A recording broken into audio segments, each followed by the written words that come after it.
on this episode of the WildFed podcast. Trapping, it is a lifestyle, and you're matching wits with Mother Nature's creatures out there in their house. When you look back through history, the importance trapping has played, it's really fascinating how much it impacted culture. I've done the beaver stews before, and it tastes just like venison. Breakfast maple beaver sausage, fried it up in a cast iron frying pan with some butter and olive oil, and I took it down to the neighbors. Oh, Jesus, that's so good. The merkin is the name for the pubic hair wig, so it was a beaver merkin. If you was a squirrel on a tree, you was laughing your nuts off.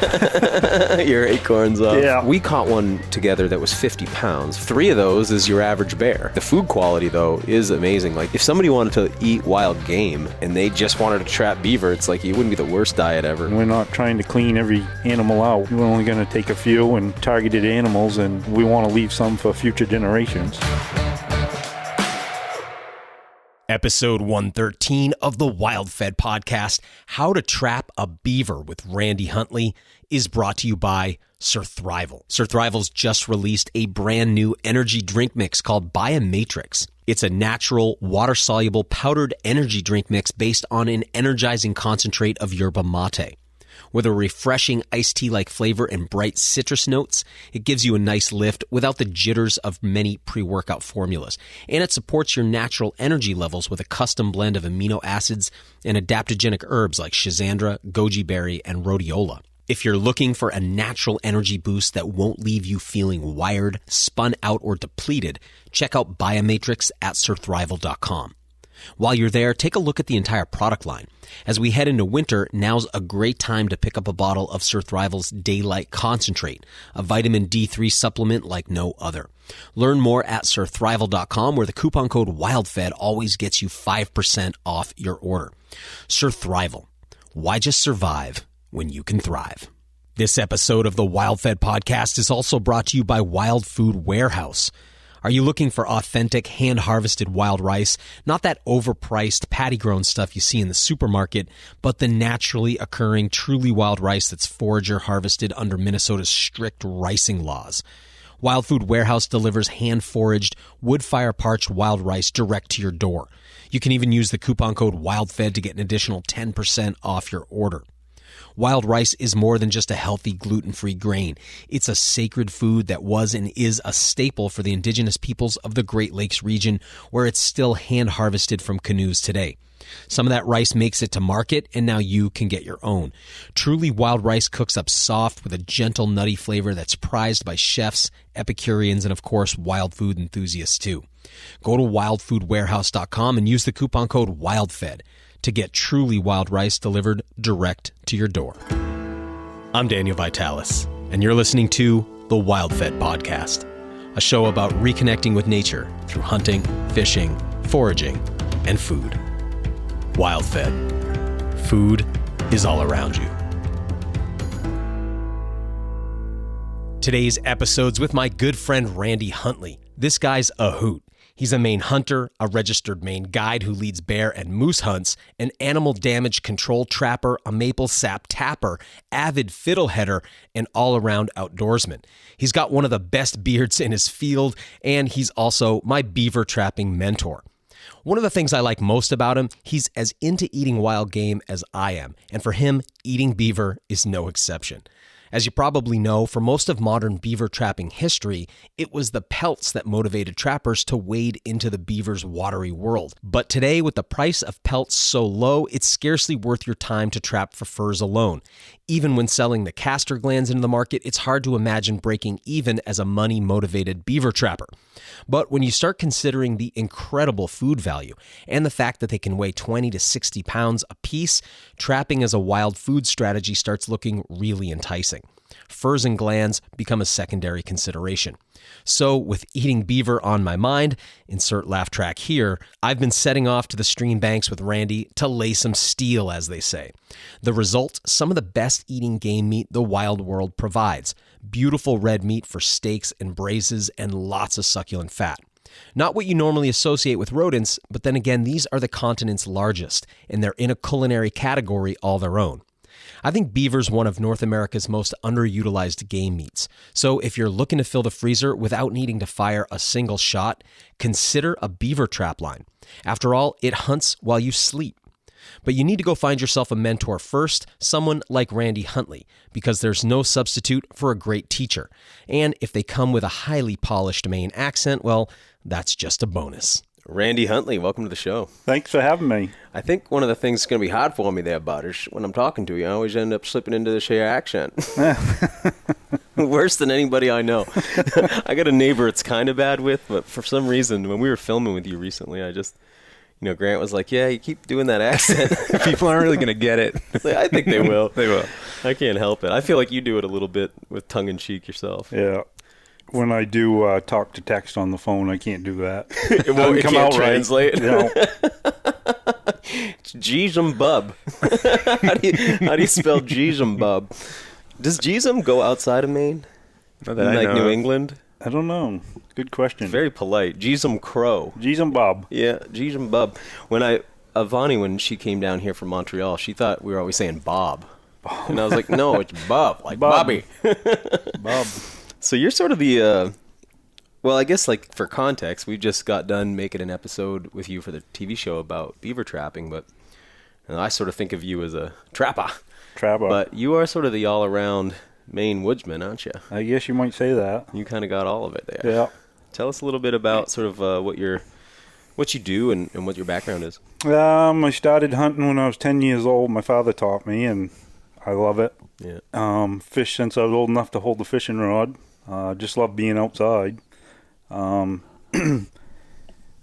then the trapping thing came about. I worked on a farm for 35 years, and I was always trapping raccoons or skunks that were getting in at chickens or whatnot. Have-a-hearts or... Have-a-heart, live trap.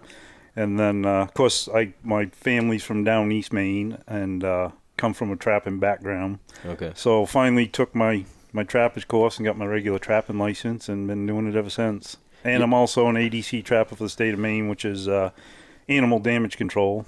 So that means somebody who's having an issue with a beaver, or they got raccoons, or they got squirrels up in their attic or something, they can... Yep, they call me and I'll come trap them. Yeah. So it makes you a professional trapper. Well, I guess you might say that. Go back a little further, man. Your last name, Huntley. It's like, first time I saw that, I was like jealous. I was like, oh, that's a good one. But I think you told me one time a little bit of the history there. Yeah, my father said someone had looked it up, and we were hunters for royalty. Okay. And we would go out and hunt for meat for the royalty. Okay. So it's like ancient in your lineage. Yeah, it's in my blood. Yeah. That's cool, man. How'd you get started on the beaver thing? Because that's like one of the most, well, like historically, when you talk about trapping, like beaver trapping is, for for North America, it's like so integrated into the history of this part of the world. But yeah, today you don't meet so many people that do it. I mean, how often you meet other beaver trappers? Quite often. I know a few. I got a good friend of mine, Todd, who taught me quite a bit. We kind of help each other out a bit, and there's a couple older timers that did the ADC around New Gloucester area, and yeah, it's like something I don't really run into too many people that No, do. not at all. And one of the things that you go ahead. After we were filming with you the other day, we went to get tacos, and they were like, "Oh, you hunting today?" It's like, "No, we're trapping," and they're like, "Oh." yeah, it's a good. We stopped over to there's like that hot, luchador taco, real hot in Maine right now. And so we go in and we're wearing orange, and I felt like the woman, it was the owner. Yeah. I felt like we were wearing some orange, so she was trying to be cool. Like, hey, I support hunting is what I got from her tone. Like, so you guys hunting, like, hey, we're not, I know we're like a hip taco place, but I'm pro hunting. Yeah. But we said trapping, and it just, it wasn't like negative, but it was just, they didn't know how to respond to it. There was like a twinge of like, when people hear trapping, it strikes them different than it strikes them when you say hunting. I think when they hear a trapping, they think of the old bear traps with the teeth, and it's inhumane and it hurts the animals, and you got to kind of educate them, I guess you might say. A lot of these foothold traps nowadays don't hurt an animal. Well, the trapping industry seems to have adjusted around a lot of those perceptions, right? With the traps becoming a little bit more humane and softer in the teeth and all. Yeah, yesterday I told you I was up to LL Cody's. And he was up to LL Cody's, everybody. Not up to camp. No, it was up to LL Cody's on the Route 2. And there was a big old bear trap in there with a sign on it that said, keep your husband at home trap. Keep your husband at home device or something, with those big old, like, 2-inch teeth that they had on them. I can just imagine back in the day when they'd set them. God, you imagine? Man. And some of the accidents that must have happened, too. Do any of the traps have those teeth anymore? You can't. They're illegal. In the state of Maine, you can't use them. Mm-hmm. Come on, Grant. You've been through trap of shape. Do you I was remember? asking for the audience. I want to get one of them old new house bear traps. You can have one. Yeah. But Is that what they're called? Yeah. The new house is like one of the collector antique ones. Okay. Yeah. Yeah, I was watching that show Alone, the most recent season. Finished that recently, and there's a scene where a woman finds one of those. Spoiler alert: she finds one of those in the woods, and then never does anything with it. You know, and they're in like bear country, and I'm just like, oh, they're not allowed to. They have to conform to the laws. But I'm always wondering if people on that show are ever doing something that they're not going to tell anybody, because it's like. They'll be like, oh, fox, I'm not allowed to shoot one. It's like, oh, come on. Like, as if you're going to just starve to death, you know? Yeah, exactly. Put your camera down. Go get the fox. Yeah. But anyway, yeah, those traps that's like a whole different world, huh? Yeah, yeah. They've evolved, and they're more critter-friendly, and, and you know, people, dogs or cats getting caught in one, they get injured because people don't know how to release them. Yeah.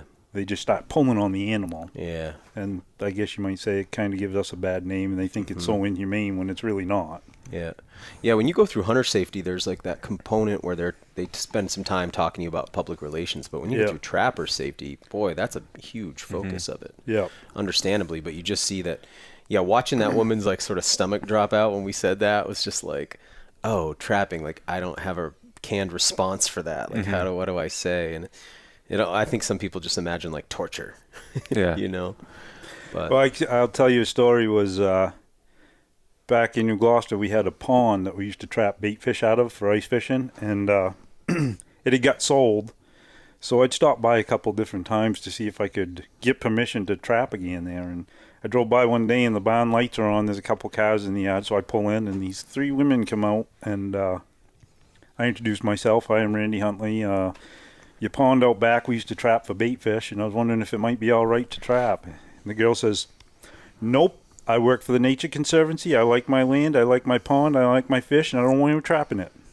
Like, a simple no would have been just fine. So one of the other girls says, trapping, what do you mean by trapping? I says, well, it's just a cage trap. You put bait in, the fish swim into it, and they can't get out. And she turned right around and walked off. Oh, my gosh, yeah.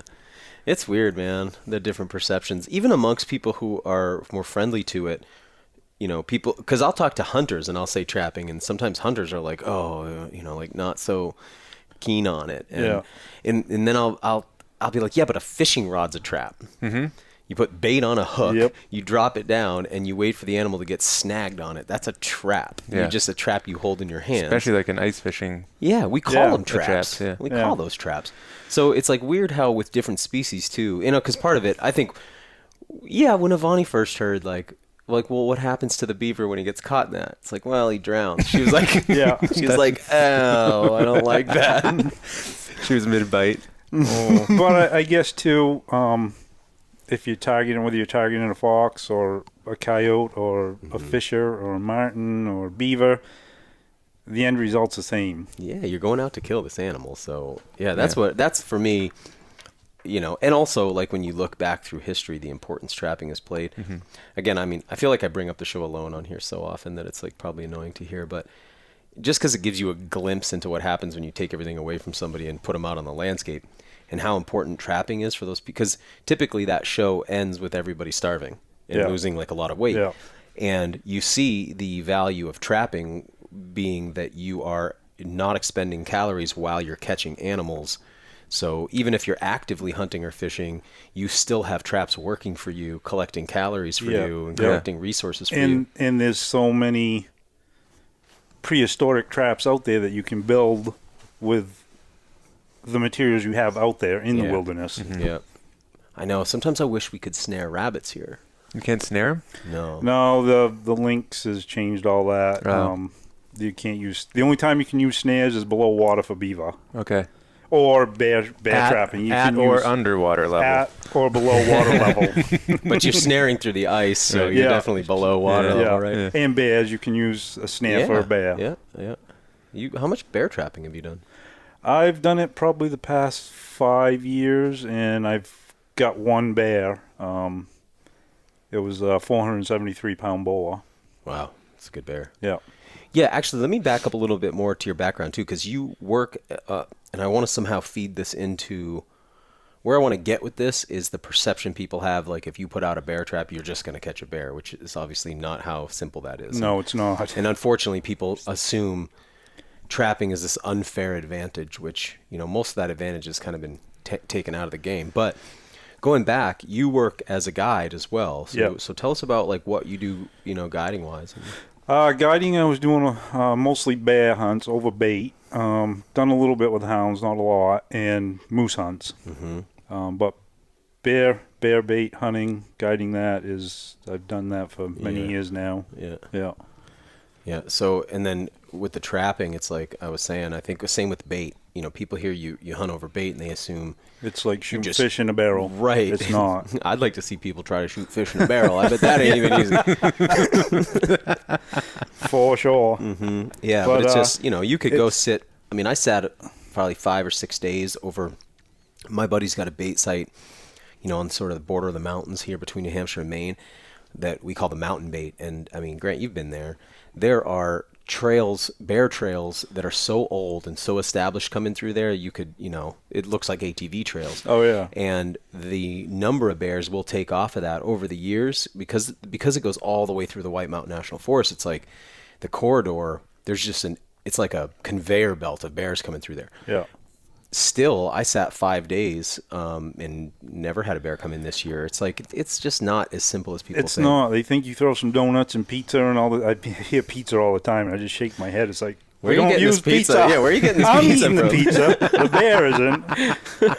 The donuts, though, it's like, okay, the donuts, maybe. Yeah. But they don't look like Yogi Bear donuts. They're all compressed in those barrels looking like shit. And it was probably the last year that I did my own self-guided over bait bear hunting. Before I went into the guiding thing, I baited my site and I sat the first couple of days of the first week. I ended up seeing one bear that was like 125 pounds, and I passed on it. I didn't want to shoot it. Mm-hmm. So I went back the following weekend. I see the same bear again. Went back third weekend, never see a bear. Went back the last weekend, and I finally ended up shooting one 250 pounds. That's good. But it's like I weren't giving up. Yeah. I invested the time, the effort, and it's a challenge. Yeah.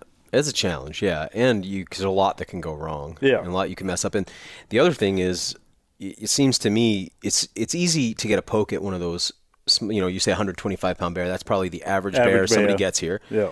And that's a 2-year-old bear, 3-year-old bear? Yeah, year and a half, 2-year-old anyways, yeah. So that's a naive bear. Yeah. And he's low on the pecking order, too. So I'll see those bears come in early during shooting light because maybe they need the food, maybe because they don't know any better, maybe because come dark all the big boys are coming in there and he's got no kind of he's nowhere on the totem pole. But all those bears that have been shot at and missed, or maybe been wounded at one time in their life, or have sniffed somebody out, like they come in at dark, right? They go total nocturnal. Yeah, so you don't see those bears. No. So it's and not like it's that's easy. when the trap comes into play. Yeah. And like the one I did trap that was 473 pounds, he was totally nocturnal. I ended up catching him on the second night on that site. And funny story is, you'd think that was an older bear. He was only 5 years old. Wow. What does trapping a bear look like? Trapping a bear or a bear in a trap? Like the process of trapping a bear. Yeah, describe too also the trap mechanics, because the state's gotten really specific about what they you're allowed have, to do. and again, that's according to the lynx being endangered. There's several different traps. A lot of the people now are using like the pipe traps, like the critter done. Looks like a well casing with a snare on the top of it. And you got a piece of tube, like the big around is like a sonotube or something, right? It's as big around as a well cover because it can't be any bigger than 6 inches. Okay. That's the rule. A lot of them are using the critter done, which looks like a well casing, and then another guy come up. Oh wait, describe that though. So that's buried down into the ground a little bit. Buried down into the ground and Can anchored. you put bait in, and then you got your snare inside that piece of tubing? Well, it looks like a well casing, and then there's a bigger piece of like well casing on the outside, and at the top there might be like a 1/2 inch gap, and that piece that's on the outside has rods that go down into the bottom, and there's slits cut out of the side of the pipe, and you put bait underneath that. Or you tie a bait bag to it, and the bear has to reach in, and when he picks that up, that piece that's on the outside will slide up and pop the the cable snare onto his leg. Okay. So the rule is and that's now tied off to what? tied off to a tree. Yeah. So you have to have one swivel point, I think, on them. Midsection usually is where they're at. So they can't get twisted up and break a leg. And a lot of these traps, like I'm using the WCS Pro, and that's actually the same one that biologists use to trap bears and study them. So you have the pipe traps, and there's another one, Selector Catch, which is this plastic thing that looks like a launching pad. And they step in it, and it pulls the cable up on their leg. Okay. So the rule is now, and there's also the bucket snare, the M15 bucket snare. Okay. I used that the first year I tried trapping, and raccoons would get in and clean the bait out, knock the snare off, and I kind of gave up on same kind of deal though. The snare sits around the mouth of on the top of the bucket where the cover is. So the idea is they reach in there and they come out with that snare on. Yeah. So now with the laws on the links and all that stuff, so when you set it up, if you're using the pipe snare or the bucket snare, it has to be 6 inches, no bigger than 6 inches. You can put bait in the bottom. It has to be under the trigger. And then you have to put a 30-pound rock or a 30-pound weight on top of it. Okay. So only the bear is able to get in there and move that. It's too bad. Down here in this southern part of the state, it's not like we have links down here. No. You know, I wish there was some distinction, like, okay, in these... The north zone and the south zone. Yeah. But it's just all over. So when you attach your cable to the tree... Your catch circle can be no bigger than 8 feet. Describe what a catch circle is. The catch circle would be when your cable's anchored to a tree, or generally it's a tree. It goes over to a swivel, and then you have your actual snare that gets thrown up on the leg of the bear. So from that tree, when the bear gets caught and goes around, the whole circle is 8 feet in diameter. Okay. Yeah. There can be no live vegetation. The tree that it's anchored to has to be free of limbs up to 7 or 8 feet. Okay. So in other words, in a big sphere, like around that area, he can't be getting caught up or snagged. Yeah. So that's one of the things I think people don't realize. And you brought up the swivels earlier too, Grant, being, a sort of safety there. Like even when you're trapping smaller animals, you've got these swivels that are mandated to be part of it so that they're not going to twist and break and crack and tear themselves up. Well, on your footholds for fox, coyote, raccoons, whatever. Well, a lot of people use DP for the raccoons, dog-proof traps. Mm-hmm. But on your footholds for coyotes, fox, you have to have a swivel at the base. You have to have a swivel at midsection and a swivel where you anchor it. Yeah. You have to have 3 swiveling points on a foothold. And they have the same deal with the catch circle, right? It's like you got to clear out. You don't really want to give them a big catch circle. Yeah. And we can't use drags anymore. Drags where you'd.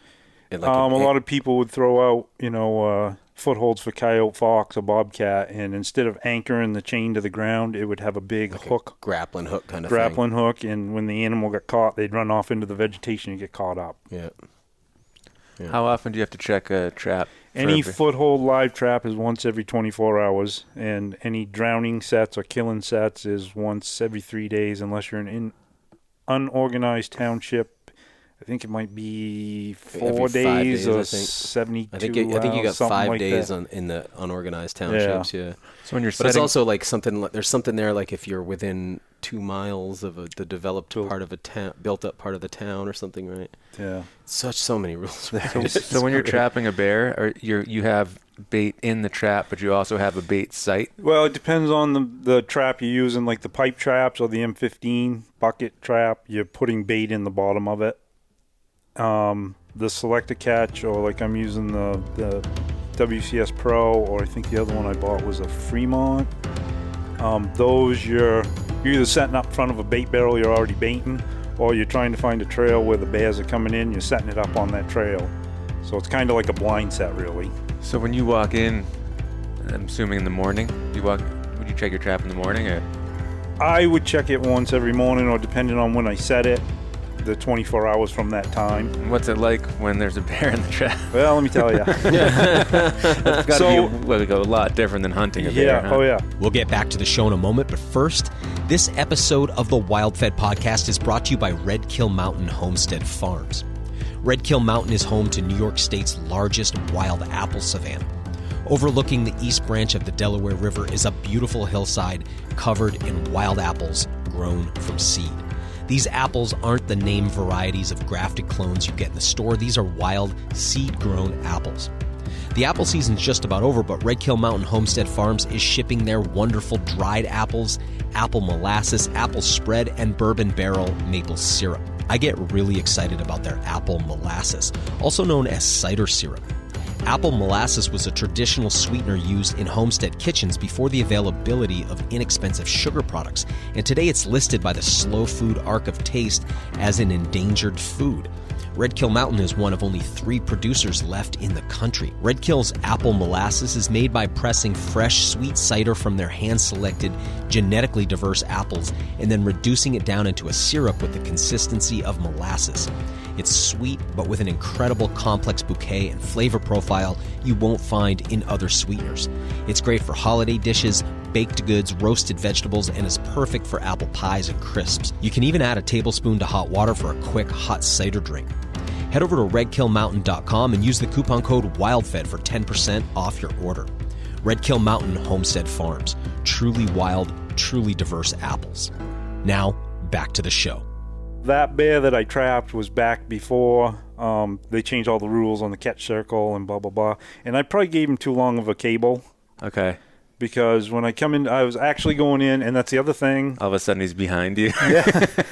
That's the other thing is us as trappers, we can leave our traps set on a Sunday, and if we have an animal caught in a trap in the state of Maine on a Sunday, we can legally dispatch it. Mm-hmm. For listeners, Maine is one of those states with blue laws still where you can't hunt on Sundays. Yep. So this bear I happened Which to catch. guys who work full-time jobs just love that they only have one day a week that they can hunt. Yeah. And you can't buy alcohol after 3 a.m. or something, too. It's church night. Well, it used to be back on Sundays, all the stores were closed. Yeah. Yeah. You know? Yeah. So anyways, I gave him probably too much of cable because he tore up some stuff. So anyways, I go into the site to check it, and it was on a Sunday, and I was actually going in. I hadn't had much luck trapping, so I went in and was going to pull the trap because I had a moose hunt to do that week, and I weren't going to be able to check it once every 24 hours. And this is that 400-plus pound bear? Yeah, yeah. So I go in this bait site I go walking into, you go kind of down a straightaway, and it takes a slight left corner, and you're looking at the bait barrel.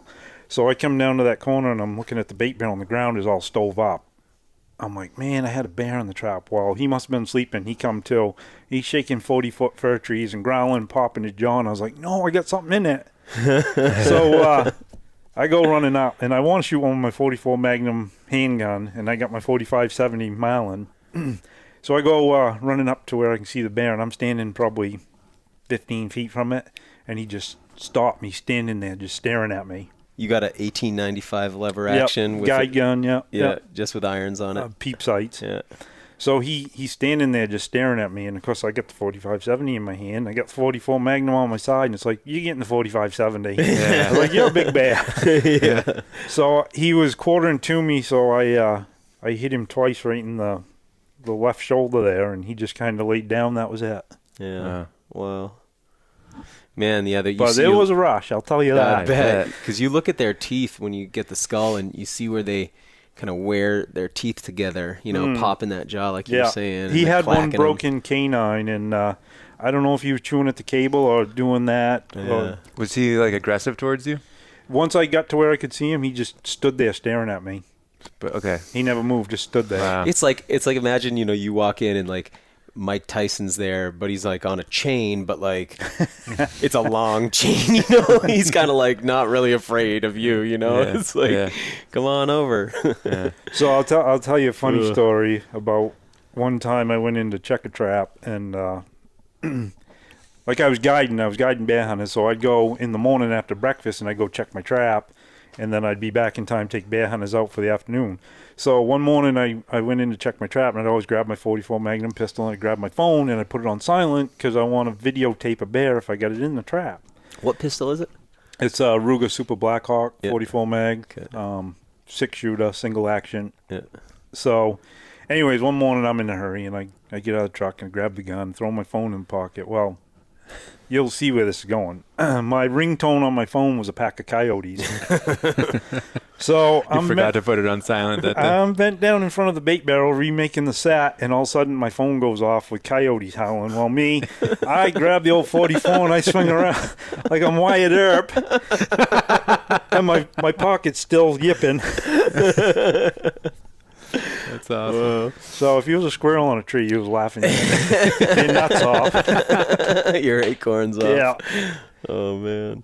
One of the things I've liked about getting to know you, Randy, is you do a lot with the animals that you harvest. From the food component to you do all kinds of cool projects. You do a lot of taxidermy type projects. You've seen all those. Your house is filled with like beautiful. I'm excited for people to see it. Yeah, because Grant, you got some gorgeous B-roll in his house the other day. That's cool. Well, I had someone, I think, come in and look at it and like, oh, welcome to the wonderful room of death. Oh yeah, it doesn't feel like that. I don't get that at all. Well, no, it's creative, which is what I like about it. But that line comes out of the second Ace Ventura movie. Oh yeah. Right, because he goes, that guy's the safari guy. Looks like the Monopoly guy. Yeah. He's like, this is a lovely room of death. Yeah. So yeah, I'm not a trophy hunter. Well, I hunt because I love to, and two, the meat portion of it. Mm-hmm. And people don't realize we're some of the biggest conservationists out there also. Yep. So when I do shoot something that's a good size, it's a bonus, and out of respect to the animal, I'm gonna put the antlers on the wall and remember that forever, or the skull, or the turkey beard, or whatever. Yeah, but you're not, you're also, I see skulls of various sizes. You're not like you're not just keeping those biggest ones either. Looks like you got all your bear skulls in there. Yep. I did give one of my smaller ones away to a guy that was using it for teaching purposes. Oh, that's cool. Yeah. I got all my smaller bear skulls, and I don't even have my big ones out. I haven't figured out how I want to display them, but like I got on my mantle all those smaller ones, and people never even, I think people think a bear skull is going to be a lot bigger than it is. You know what I mean? Who aren't familiar, And it's funny, was one bear I'd shot, I don't remember how many years ago. I stopped in at Kikajo, which is by First Roach up Greenville area, and I was tagging it, and it was, of course that time of year, it's September, so you got people from away up there with the kids and, enjoying the North Maine woods and the foliage. They're up there leaf peeping. So yeah, it was a lady, I think she might have been from Massachusetts with her kids, and oh geez, can we see the bear and can we pet it? And it's like, yeah, go right ahead. And she's like, what are you gonna do with it? I said, I'm gonna eat it. You gonna eat it? It's like, yeah, bear meat's good. That's funny that people don't imagine it. Yeah, it's so good. You do something interesting. You can a lot of that bear meat. Huh? I do, yeah. Because you always got all those mason jars full of pink meat chunks. And people look at it, I was like, ooh, that's gross. And it's like, well, if I warmed it up, you're gonna think different. Yeah, exactly. It's like braised meat, basically. It's like a pot roast, really. Yeah. Mm-hmm. And you never have any idea it was bear meat. Bear meat tastes like beef. Yeah. Yeah, better than beef. I bring this up a lot, but I don't know why people don't ever comment on the gaminess of beef, because to me beef has a strong, farmy, hoofy, like when you start eating grass-fed beef. Yeah, it's just funky kind of. And when you eat a lot of deer, that like a well-cleaned deer, I mean that meat is so neutral. Yeah. And then you eat beef and you're like, whoa, it's kind of funky, like a little strong. And I just I bring this up all the time, and everybody always looks at me like with a blank face, like, okay, maybe I'm the only one who notices. That bison's a little bit like that. That bison's a little funky. Oh, or it's a bull. Yeah, it's got the cow flavor to it, to me, similar flavor. And a lot of, my friends, like some of their wives love deer meat and they won't eat moose meat, or other ones love moose meat and they don't like deer meat. And then other people, they're like, oh, it's so gamey, and it's all in how you process it and take care of it. And sometimes that specific animal, too. Yeah, it can be the specific animal. You get a rotten bull, moose, that's been wallowing around chasing cows all day. Yeah, they can sometimes be tough and a little nasty. Yeah, understandable given what they've been through. I mean, imagine like equivalency. Like, let's say you're a headhunter. You like eat dudes, and like it'd be one thing to like, you know, you shoot a dude who's sitting there like at, you know, at the restaurant just eating French fries and like he's pretty mild, and then you get the guy that just finished the Boston Marathon. What's he gonna be like? Stringy and gamey and nasty, you know? Like you get a deer definitely need a who's been spent the last 2 weeks not if he's not been eating for 2 weeks and he's just chasing does all the time and he's just burning through his body fat, burning up his muscle, like, you know, it's understandable. Great analogy. Now I get this vision in Very my head. twisted. Sometimes I think about like if somebody ever pulled together the worst things I've said about cannibalism on the show and just like put it into a montage. I don't know if I want to hang around with him. He's got plenty of meat in his freezer. Okay, you don't have to worry yet. Just don't check out the fifth freezer. That's the creepy one. Man, speaking of freezers, like what? Just I gotta get all stand-up freezers. I am so sick of this. Like today, you were like, go get that beaver fat. Grant and I are gonna render beaver fat today. And well, the worst is like, what ends up happening is you're in a rush and you pull something out and then you put it all back together in a way where you're like, this is a bad idea, but I'll deal with it later. And then later on, you're like, I don't even know what that is. How'd this get over here? Where's that piece that I thought I had? Yeah. And then your fingers get all cold digging down to the bottom after a while. It's just like, it's bad. And I've been like, how come nobody's built an organization system for these things? Yeah. No, I got 4 in the basement, and 2 of them are full of vegetables and bear meat and deer meat and sausage and hamburger and pork. And then one of them is just dead animals. Bear hides and bear skulls and mink and fox and beaver pelts. Yeah. I got 4 as well, and I got the one that's just like it's dog food and bait and chum and just everything nasty goes in that one, you know. That's like segregated off from the rest. When we were filming the other day, you kept using a key for your one of your freezers, and I was like, why are you locking this one? What's in here that's so special? No, just had bad experience with people leaving freezer doors open and not shut all the way, and then you lose everything. Yeah, I worked hard for that stuff. I'm not going to let that happen. That's a great idea. I never thought of especially if you're ever going to get an upright one, you want to make sure you do that. I've lost some stuff with my upright, but I never realized the key was just to keep it shut. Yeah, and usually them keys are all universal. They all fit the same freezer. One. Oh, I don't want that happening again. Handcuff key. Yeah, I'm picturing like one day, all at once, I buy 4 stand-up freezers. I just bite the bullet, buy them all. Yeah. I get them all. You know me, Graham. I'm going to put number 1 on number 2, number 3, number 4 stickers on them. They're going to be all perfect. It's going to be an inventory on the outside. Yeah, exactly. Be a clipboard on each one, you know. Shelf 3 is bear meat. Yeah.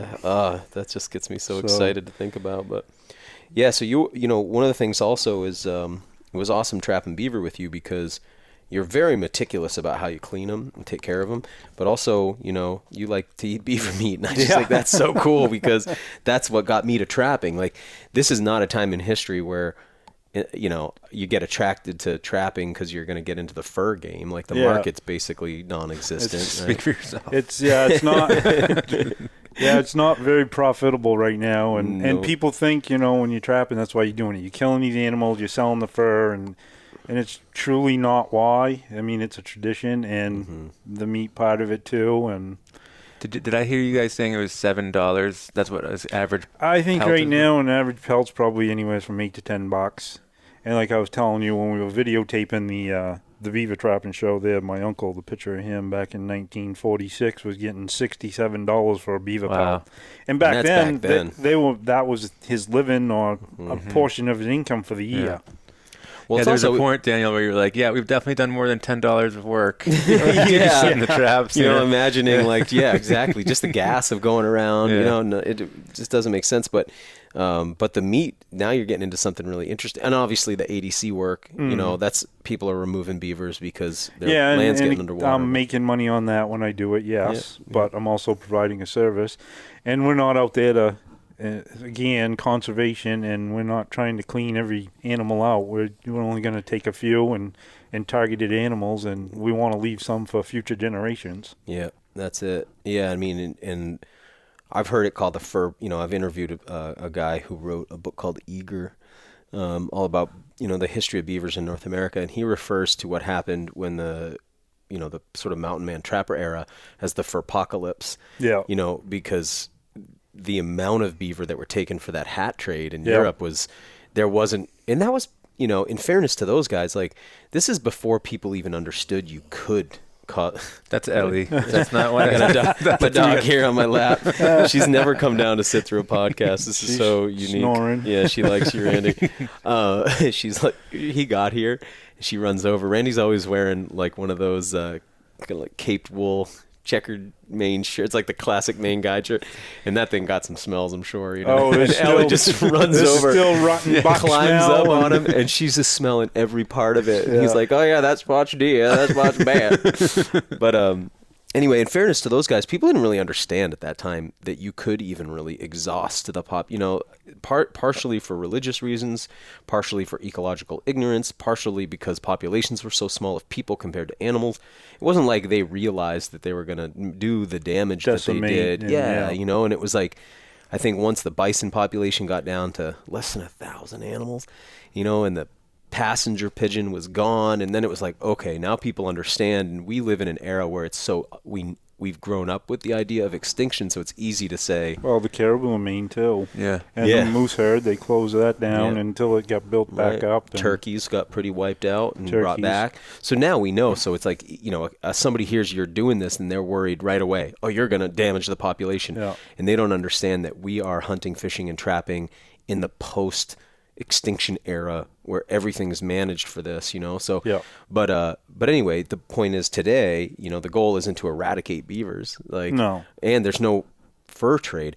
But I also want to say that I find it slightly silly how people will say they'll get upset about the idea of you wearing fur, and instead they want you to wear petroleum products. Yeah. And then those same people will be like, global warming, the climate change. And it's like, oh yeah, so we should burn fossil fuels to make our clothes and not use the animals that we will eat? Like, that makes no sense, you know? Well, and you look at all these hybrid electric vehicles too, what it costs to make them batteries. And, I always say to people, like, what's the chassis made out of? Same thing as a gas car? Yeah. What are the tires made of? Same thing as a gas car?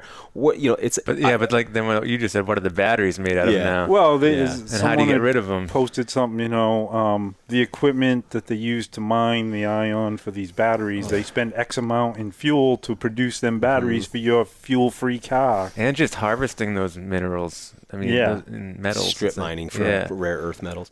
Yeah, and also most of that happening in places that we should probably not be funding. Yeah, and there's probably some water pollution going on when they do that. You think so?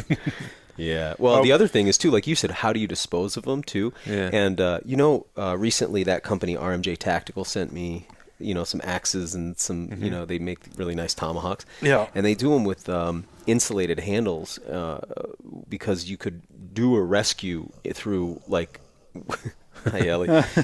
They're saying basically if you pull over at a car accident and you start trying to cut into one of those electric cars, like, you can take some voltage. So they insulate them, so that you can actually do extractions from the vehicles and stuff. So that, I mean, I've been out of the, you know, the rescue world for a long time, so, you know, I kind of missed this era. I don't know. I'm sure that's a huge part of what they learn now, you know, about extracting people out of electric cars. It must be a whole new risk, you know, but...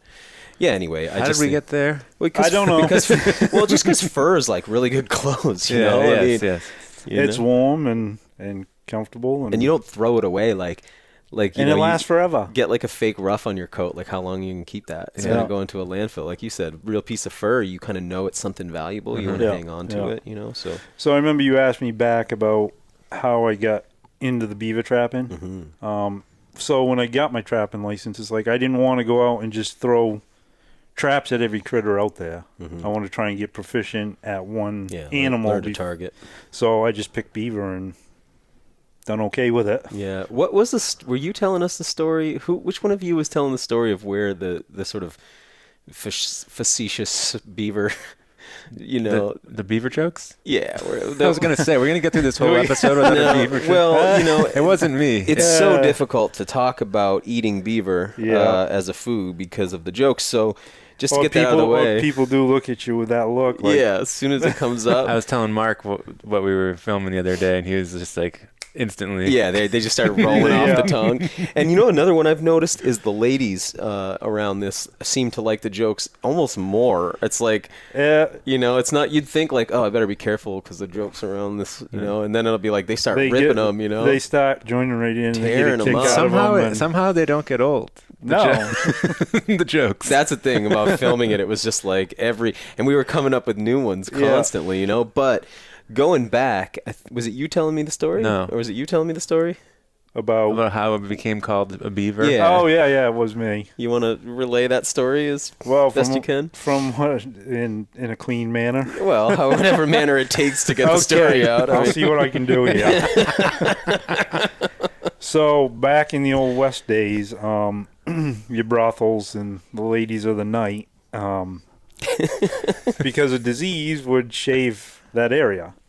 Well, the cowboys would come into town and they didn't like shaved. So they always carried a tan piece of beaver fur and would tape it there when they were enjoying their evening. The merkin is the name for the pubic hair wig. So it was a beaver merkin.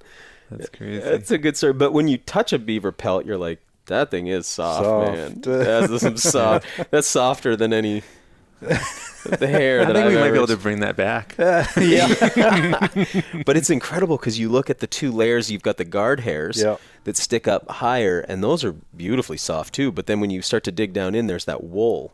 That was the felt for the hats. The hatters. Right? Hatters fur. Yep. I was just talking to a guy the other day in an interview, and we were talking about mercury poisoning. I was telling him that the term quack for a bad doctor comes from the German quacksilver for quicksilver, which is like in quick meaning that it moved fast, like a liquid. You know? So like mercury is like silver that is liquid. Yeah. So people have known, because cinnabar doesn't have to be heated very much. That's the ore for mercury to come out, because mercury's got such a low melting point.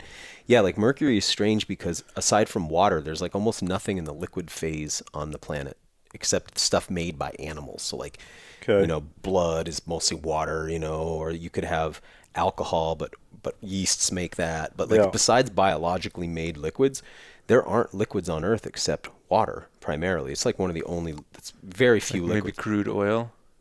Yeah, that's a good example, but crude oil is made by living things. It's carbon-based, so it's a fossil.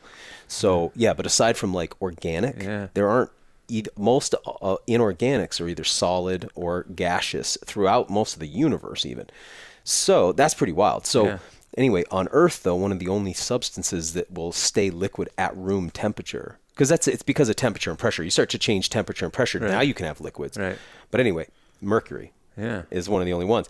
And we've dealt with mercury for so long that we've known it's a poison for a really long time. So the idea of a doctor that would actually purposely put mercury in a person's tooth was like a quack. Like, that's crazy.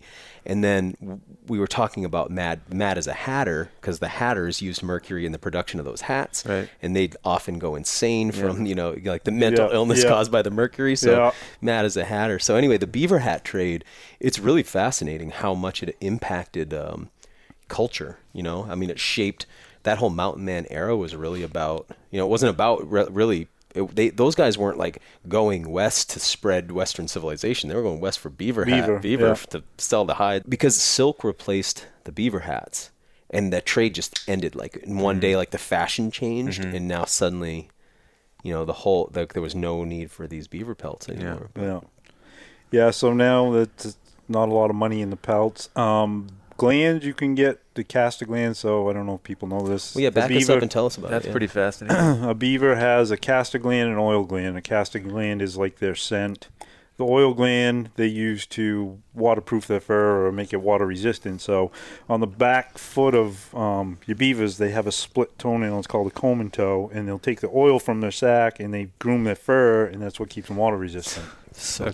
Crazy. Like they apply it to themselves. Yeah. So, and most people do, some people don't. But anyways, your Castor glands are used to making a lot of women's perfumes. And then if you're buying a cake mix or a spice or something like that, if you look on there and it says natural flavors, sometimes that's Beaver Castor. That's amazing. Yeah. That's also and people interesting. Look at me funny when I tell them that. It's if you were a vegan, and you're like, oh yeah, this is vegan, and it's like you're eating trapped beaver, not just beavers, trapped beavers. Yeah. But so there's a lot of uses that people don't realize. And that castor is where they get their scientific name, Castor canadensis, I forget what they're called in Europe. The Castors. Oh, I'll think of it. But anyway, yeah. So that the front feet are like free toes, and like the back feet are webbed. Pterodactyl arms. They're short. Yeah, a little like Tyrannosaurus Rex. But then the back leg has those webbed feet and that split toe. They have a split toe on both sides, or just one? I gotta look again. I can't remember. Yeah. I was almost thinking it was on both sides. I think it might be. Yeah, they must need it to reach both sides. And then the other thing is with their teeth, like we talked about in the filming, was they're constantly chewing because their teeth constantly grow. And if they don't keep their teeth sharp and down, it'll grow up and into their brain and kill them. Crazy. So they're constantly chewing. And they got those teeth with metal in them. They got that iron oxide, those rust-colored, that yellowish orange. teeth. Yeah. And the diet of a beaver is basically tree bark and limbs. They love poplar, alder, maple. So literally, it's just wood. Just wood. I think in the spring they eat bark. other stuff. They'll eat the bark. I think too. they might eat some forbs in the spring. Specifically the cambium layer of the the living part of the tree, which is just that basically the newest growth ring. And then it kills the tree. And then they're like, I'll use this to build my house. Yeah. But it's amazing how they can chew around a tree and put it right where they want it. It's like me on the end of a chainsaw, sizing it up and aiming, and you know. But sometimes they get it wrong, and you'll see one. I got a poplar up on my one of our little side roads here that's hung up in a tree. Like they just didn't gauge it right. He's like, I don't. It was on. It was on one of the trapping things I'm on Facebook, whether it was Idaho or Maine trappers or something. Someone had posted a picture of a beaver that chewed down a tree, and the tree fell on the beaver. I think I saw that recently. Yeah, that's funny. We're in this funny era now where like we all see the same like crazy wildlife photos from around the world. Like have you been seeing the ones like it'll be a deer that got hung up, its antlers get hung up in a fence, and then the coyotes eat it from the back while it's alive, or even just a dead tree falling on a deer that was bedded down or something like that. Crazy, But so beavers occasionally get hung up, but yeah, they so they're also cutting trees down. Sometimes they're builders. It's nuts. Like seeing the beaver dam, Daniel, at your house here. It's amazing what they can do. Because there's rocks in there. Yeah. There's rocks the size of softballs wedged in. There's all kinds of. It's not just tree limbs and stuff. They're dragging all kinds of debris. They are engineering. Yeah.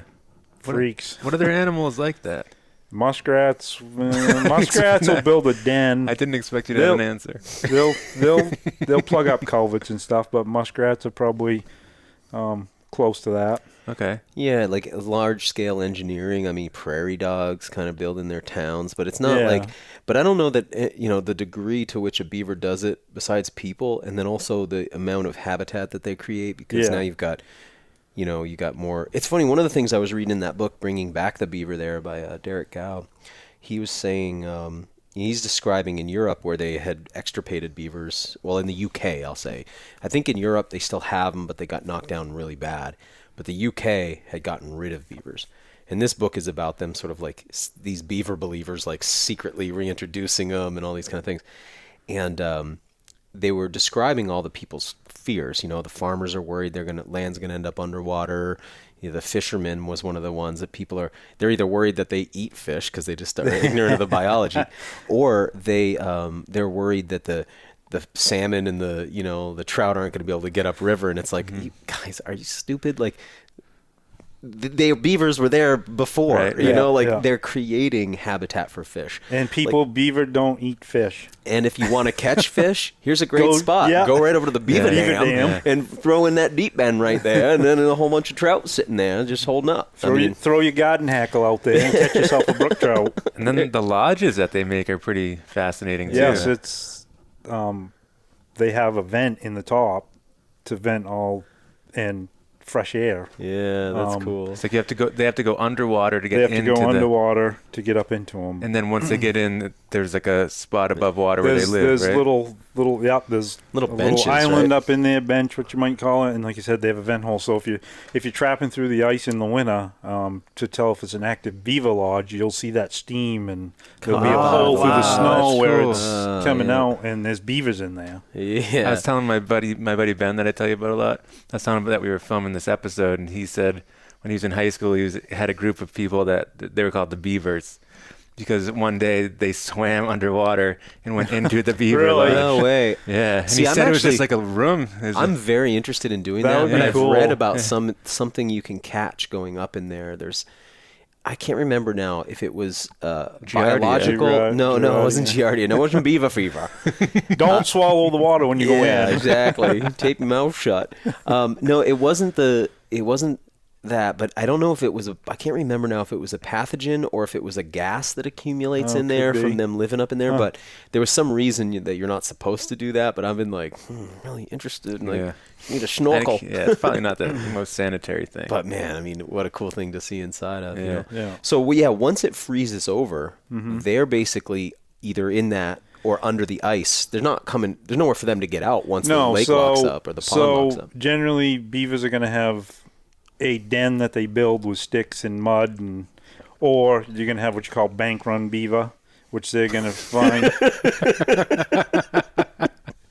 It's too good. I know. There's like a 15 to 20% embellishment on that when you say it. And bank run beaver. So they're going to take a bank on a stream or a river or a pond. Sometimes they'll do it too, and they'll build up underneath a tree root system, and their den will be in the bank. Yeah. And generally, And they'll often pile sticks on top of that's that, their right? food. Well, they can sometimes, and they'll have a food cache out in front of there. So they've gathered all the sticks and twigs, and basically that's their food for the winter. Wow. So they're basically going to just stay in their den. When they're hungry, they go out, and you'll have runs that go from the dens to the food cache where they've been eating. And they're just sleeping and eating all day? Basically. When's the best time to eat a beaver? When's like when, it says like right after the wind. Typically around 9-10 p.m. Little candlelight after a nightcap. Like You got to romance them. right after the winter, are they most well fed and best? I would imagine before the winter. Before the winter. Before the winter, Yeah. you get more toward the end. Their food cache are that going to be makes sense, down, yeah. and Plus their food cache, it's like old. You know, it's underwater, right? That's how they're they're going to want to preserving go it, out and but- start getting some fresh. Yeah, I bet. Because I imagine when you're trapping through the ice, when you're putting fresh poplar down under the ice, that must be like, you've been eating stuff that's been all waterlogged, sitting underwater, and all of a sudden there's like some fresh, oils coming off of that. Right. Yeah, if you got a choice between a trout that's been in the freezer for 6 months or a fresh one you just caught, what are you going to want to eat? Yeah, exactly. But it's pretty wild to bait something. It's amazing to be able to like walk over to a tree, cut a limb off, and that's your bait. Yeah. What an interesting, Yeah. because with bear baiting, for instance, when you like you go to some of these places where you got a guy who's selling bear bait and he's got like a warehouse full of like all this random confections from Donuts Fruit Loop and cereal cookies to and it's all gummy expired bears and trail mix, chocolate covered raisins, barrels and barrels of this yeah. stuff, and you look at the amount of calories that you need to get to feed a bear for a minute, and then you go and just cut a stick and you're like, this is going to catch a beaver. And some of the beavers, like we caught one together that was 50 pounds. Yeah. I think it was 49.5 pounds. 49. I think it was 49.8, wasn't it? Yeah, he was right up to 50 pounds. Fat. We're going to call him 50. Okay, so You got to round up. let's say 3 of those is your average bear. And the amount of fat on them, well, not as much as a fat bear, it's a pretty significant amount of fat, and that's even before you get to the tail, which is pretty fatty. So, because I've also, one of the things I've come to hear is that, and read about, is that the mountain men of that era relied very heavily on bear and beaver because of the fat. Like, anybody who, hunts deer knows most of the time they're pretty, you do get, I got a fat one this year that I just, that happens, but you get a lot of very lean animals, rabbits, really lean, And, so you need that fat. Yeah, and if you want to go back to the bears, I found when I've been guiding that like the first couple weeks, you get a few bears, and the sows will have usually pretty decent fat on to begin with, and the boars would have like nothing. Then you get later in the third, fourth week, the amount of fat they go from in that second, third week to that fourth week is just how they can put it on so quickly is unreal. When we interviewed Randy Cross, I think, what do we call that episode for people who want to go back Black to it? Ghost. The Black Ghost. Randy was he's like Maine's most celebrated bear biologist. So he told us that the sow's got to put on all that fat because she's going to be, raising cubs. Raising cub, but yep. that the male's basic goal is body mass because he's got to deal with other boars and fight them off. So as much as possible, he's trying to put on lean muscle mass And then as long as it can go, and then when it's like, okay, I got to den up, then all of a sudden it's fat. Yep. You know, Yep. but like somehow they have that kind of physiology. Because that one I got this year, 300-pound boar, he was loaded with fat. Yeah. I think I sent you a picture of slab off the side of it. Sometimes the amount that you cut off. So yeah, now I got to boil a bunch of bear fat down and render that. Yeah. I had to do an emergency bear fat rendering for the party the other night. Oh, really? Solstice party. Yeah, I just busted out some You should have let cubes. me know. I had some jars of it in the cabinet. You didn't even show up, bud. I know. Storm blew through, so basically nor'easter. I had to hit the snow hard with the plow truck, Bob. You don't know. Oh, geez. Yeah, so I had to do a quick... We're going to render that beaver fat after this tonight. I'm pretty excited to see what that quality's like. Yeah. That'll be interesting. Flavor, too. Yeah. The beaver is a really... Describe the meat, man, because it's for people listening who are like, geez, you eat beaver? It's probably... to me, it's a little darker than deer meat in color. It's more... Almost like purple. Huh? Yeah, more purple. But flavor-wise, I don't think it's all that far from deer meat, really. Pretty mild. Yeah. Yep. I mean, I've done the beaver stews before, and it tastes just like venison. Yep.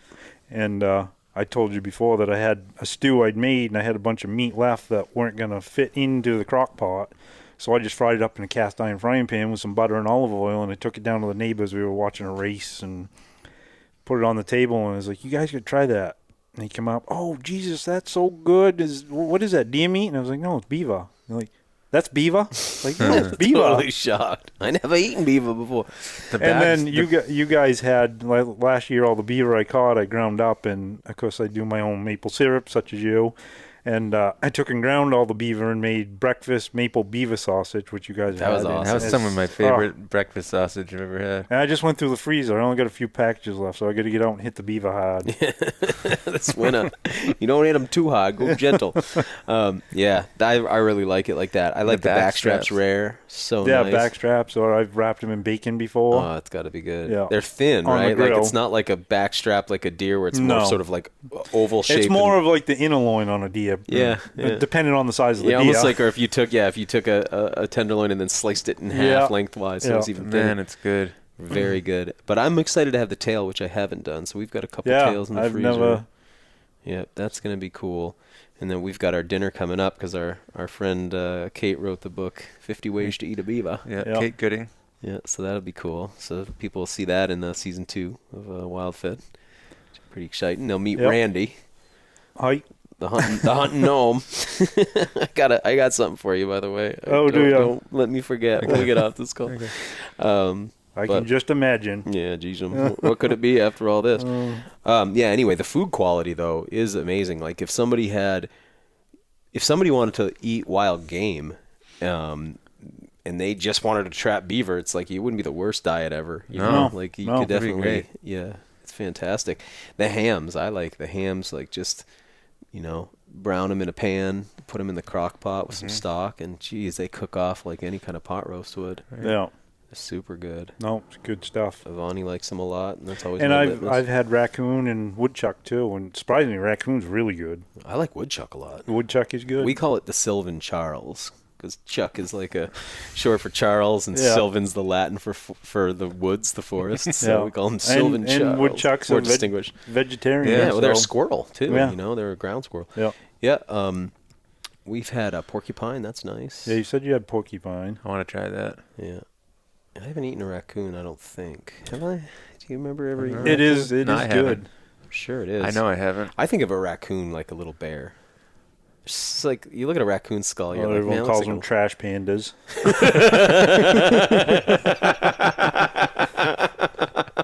Oh, poor little raccoon. Oh, I like Rocky. Yeah. Trash panda. I love how they use their hands.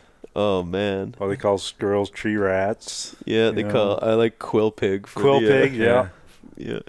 Oh, them poor critters getting a bad rap. They do. They do. People get pretty The hung up on the woodchuck deer gets thing. whistle pig, right? Whistle pig, Whistle pig, yeah, that's a good one too. Well, you know why that is. Why? Well, when you're hunting Why is them, that? yeah. No, they say when you're hunting them and you get one goes down in the hole, you whistle and they'll pop back out of the hole. Oh, really? Okay. Yeah. Huh. I'd be curious if that's true. I've had it work before, and other times like they won't come back. Yeah, once they see you. Oh man, they look so funny too because they got that kind of like obese look when they start running toward. They kind of like have that like waddly run that they do to their hole. Yeah. No, my hayfields get woodchuck holes in them all the time, so I gotta. Can you trap I gotta woodchuck? thin them out. I've trapped woodchuck before. Yeah. I bet you probably can year round too, It's open season for hunting for them. So huh? Yeah. Use them. Yeah, I like all. I have a feeling that unless something radically changes, the course we're on with chronic wasting disease is going to just really shift. And most people hear hunting and they immediately think deer, or you think about eating game, you just think venison.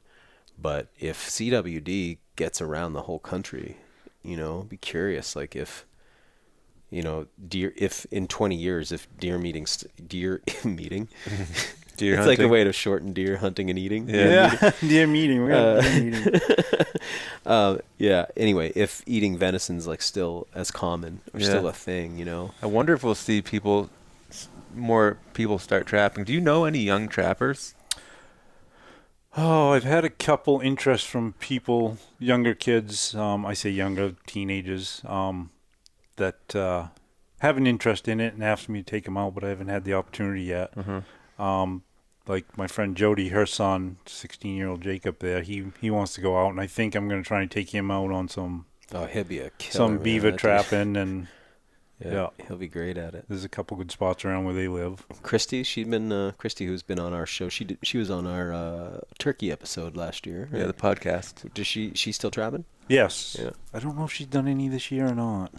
She's one where you just like, it's like, whoa, go easy on the Beaver jokes. Christy. Yeah. You're killing me here. Can't handle it all. But yeah, it does seem like this thing that I have a feeling there's going to be like a renaissance, a resurgence of it. I don't think it's going to die. Yeah, I think it's going to look like it's going to die out, and it's like, oh man, nobody's trapping anymore. And then I have a feeling they'll be kind of sort of happened with hunting, right? Like hunting was getting really stagnant, kind of like just before the meat eater thing really blew up. It was like there was obviously tons of people hunting, but there wasn't like a fresh infusion of energy in hunting. And then now there's like. So you think there'll be a time where we see people with man buns trapping? Well, wait till season 2 of WildFed. Oh, God. I'm not touching that one. My neighbor will. I was really looking forward to introducing you guys, but I just saw him when I pulled in. Did you? Yeah, we talked for a minute. I don't. If I got a bun when he's around, his knife comes out. I get nervous. Yeah, he's got a man bun in his car that he cut off a dude one night. So I have to be careful. I just keep my hair down when he's around. He does not take kindly to it. You ain't got buns, hon. Yeah, it's dangerous. But all right, so let's talk, Randy, a little bit about different types of beaver sets because, well, actually, let's give some just background. I think a couple interesting things for people who don't trap. It's your traps are usually on what's called a trap line. Yep. And setting a trap's usually called making a set, right? So you're checking your sets. You say trap line, that's like the string of traps that you make, right? Yeah. It's not an actual line. It's you like might have 3 miles of trap set, Yes. and it's pretty much you're going in a straight line, basically. And that's your trap line. It's kind of how it came about. And you can see how it comes around because you're gonna go check them every day. So you're gonna Yeah. go check your trap line. Yeah. Run the line. It's like or some guys too say, I'm gonna go lay some steel. like that. And you kept saying to us, hopefully there's some fur in it. Yeah. Yeah. May your traps be looking full. for some fur. Yeah. But let's describe these different types of beaver sets. Yeah, most like the ones we used for the videotaping was basically we were taking old runs where the beavers were coming out of the water up onto a banking, and we were doing Castor mound sets, which just piling up mud, freshening up the run, and either doing a drowning set or a conibear. So a drowning set is like a foothold on a slide, whether it's a metal rod or a cable, out into deeper water, so when that beaver gets caught, generally by the foot, they swim to deeper water and they're going to drown. Yeah, so yeah, I mean, this is probably obvious to people listening, but beavers are mammals, and they can hold their breath a while, but they can't hold it that long, and they so they get caught in that foothold, their instincts to retreat into the water, but once they do, they end up getting down by that anchor, And the trap can only go one way down It has a one-way locking slide.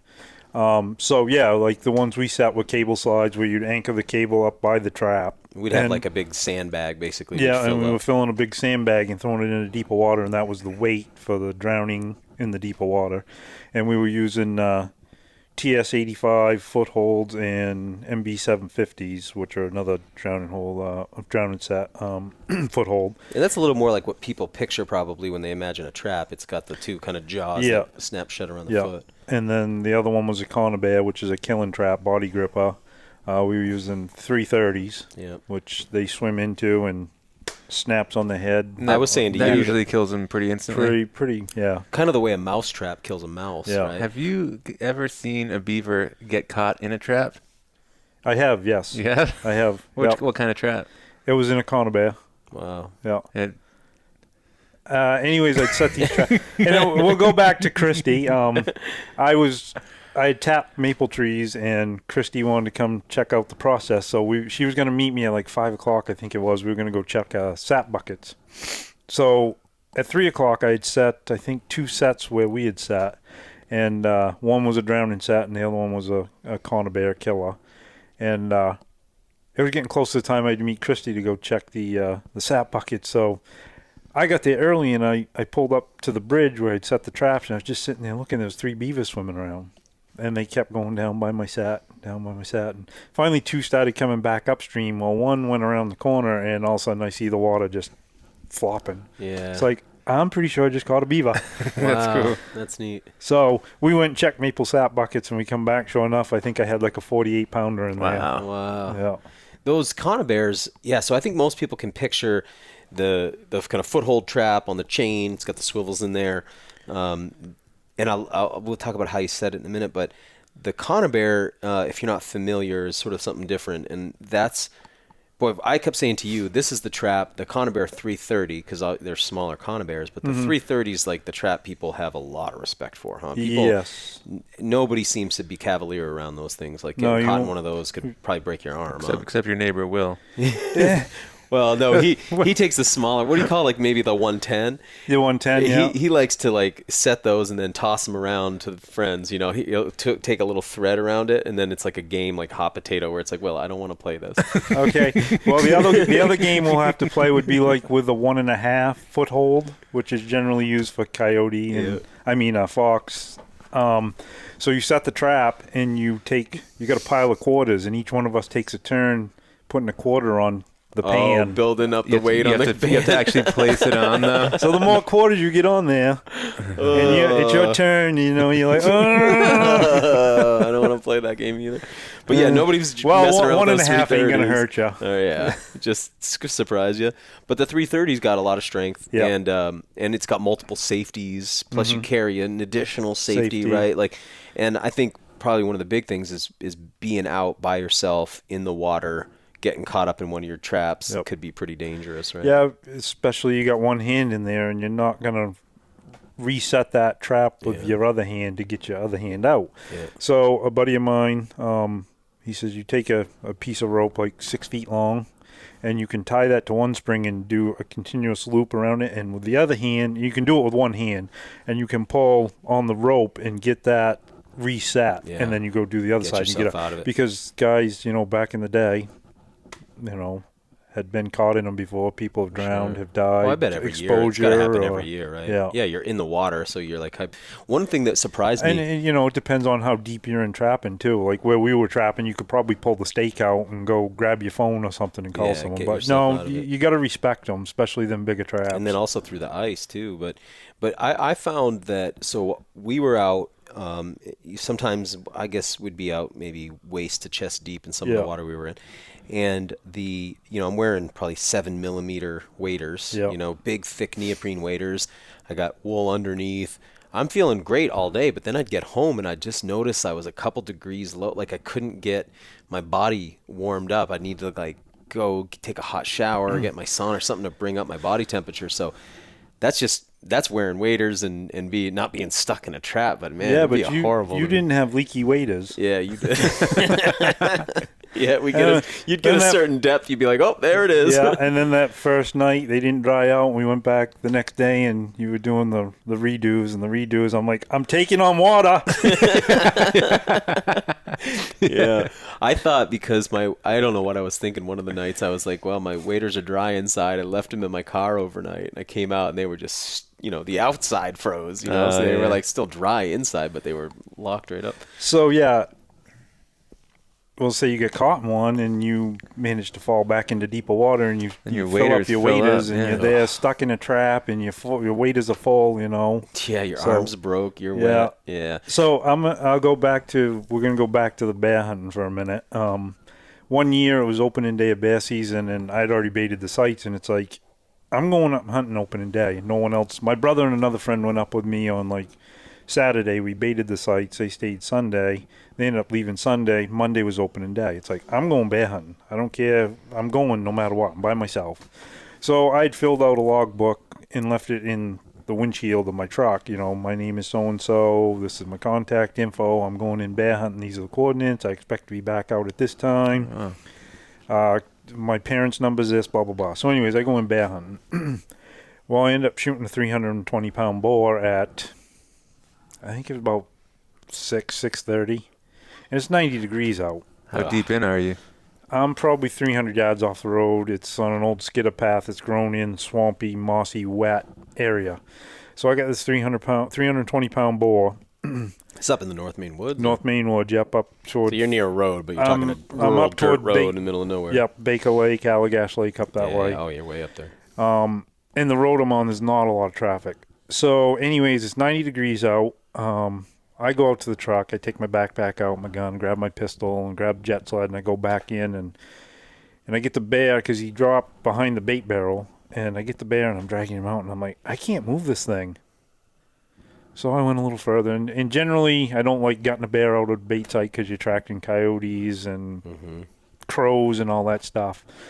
So I'm like, I'm getting this out at the bait site. So I gutted it out and drop like 100 pounds out of that bear. I start tugging again, and I can't hardly move this thing 15 feet by myself. On a sled? You got yeah, on a jet and sled. you think the jet sled on that wet, mossy ground would go easy? No. Yeah, it's a lot of weight, though. It didn't go as easy. So anyways, I got a 150-foot rope and a block and tackle out in the truck. So I walk back out to the truck. By now I've emptied my water bottle. I fill it up again. I'm soaked with sweat.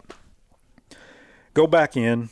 And I just kept dead man into a tree and pulling, and back out to the truck for more water. And again, I'm soaked from sweating. So now we're getting on, I'm probably about 11 o'clock at night, and I still got an hour drive back to camp. And it's still fairly warm out. And I get almost to the truck. I'm probably 60 yards from the truck, and I hear this grader coming down the road at 11 o'clock at night. And I was like, yes. So I go running out, and it's this little French-Canadian guy out grading the road at 11 o'clock at night. And I was like, I just got a bear. I says, it's almost back to the truck. Can you help me? Because once I get to the truck, it's like, how am I getting it in the truck? Yeah.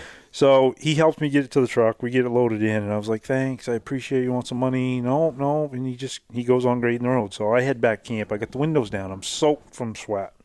It went from 90 degrees to like 60 in an hour. Yeah. I was shivering. Yeah, that'll do it. I had to roll the windows up, turn the heat on. Yeah. Yeah, so if you're still out there. Yeah. That's the thing. People don't hypothermia, always hear it's like the number one killer. People love to have their all this like equipment and whatnot, all this gear, but people don't often take that very seriously. Yeah. Or they think because it's summertime or it's hot out. Or, I never totally took it seriously till that night, and it's like, yeah, I can see how it can happen real quick. Yeah. Just about anywhere in the world, the temperature shift at night is enough to really cool you off. And another time we were running, I was trying to get my Grand Slam, they call it. I'd shot a turkey, I'd already shot a deer, and I got a moose, so I was trying for a bear, and we're in late October, so I had a friend of mine had hounds, so we went up to Sunday River, and we were running off baits. We let the dogs go on one side. Lots of walkers. I don't even remember what he had. So we let the dogs go on one side of the mountain. We had to drive around to New Hampshire side, and the dogs came up as treed. So up over the mountain we go. And I thought I was in shape then. Let me tell you, no. I got my backpack with my hydration pack, start climbing up the mountain, and this is grabbing trees and pulling yourself up. Yeah. So next thing I know, by the time we get to the top of the mountain, I'm stripped down to a T-shirt soaked in sweat, and I drank every bit of water I had in my hydration pack, and it's wet, sticky snow blowing right sideways. Deadly. Oh, really? Oh, yeah. So another case where...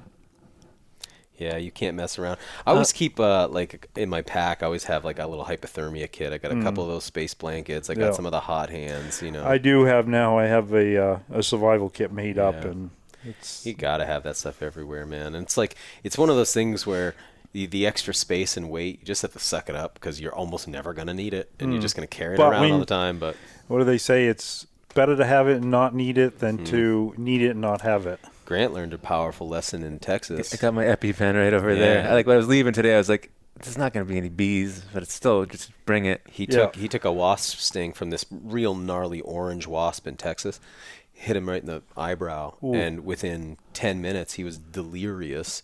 Probably didn't even know your own name, man. Unconscious. Still does not remember me administering the EpiPen to him. I asked him, Grant, can I give you this EpiPen? And he was like, yeah. And I stabbed him in the leg, like doesn't even remember it. And I mean, he swelled up so bad, and it lasted it was like 3 days before your face even looked normal again. Looked like Mike Tyson hit him. He looked like beat up. Yeah, he looked like he'd been in the ring, and then the next 2 days, as the swelling came out, he looked like he had 2 black eyes. But I had never had an allergic reaction before. Yeah, I was stung like a month earlier. I was fine. Yeah. So. Yeah, we're getting ready to head out to Arizona for that javelina hunt, and I'm actually starting to put together the kit because I'm like, man, you know, well, we're do you need a prescription for them, or can you just? Because I thought about getting one and having it in my kit. I have a kit in the truck. Somebody needs a script to get it, and then no, I didn't need a prescription. Oh, I guess no, I did. You need a doctor. I called my doctor, and she did it over the phone. I think if you talk to a doctor and you say, I got stung by a bee last summer and I really swelled up, they'll just write you. It's not hard to get a script for I got to add to my first aid kit in the truck because I tell all my hunters when I take them out, you know, safety first, like we're talking about. But I tell them I got 2 things in my first aid kit. I got a tourniquet and a bullet. If the tourniquet don't work, you use the bullet. So if you accidentally use the bullet, have the tourniquet. I'm big on tourniquets. I'll add the EpiPen to it. I just actually realized the other day I've got an HSA account, it's like health savings account.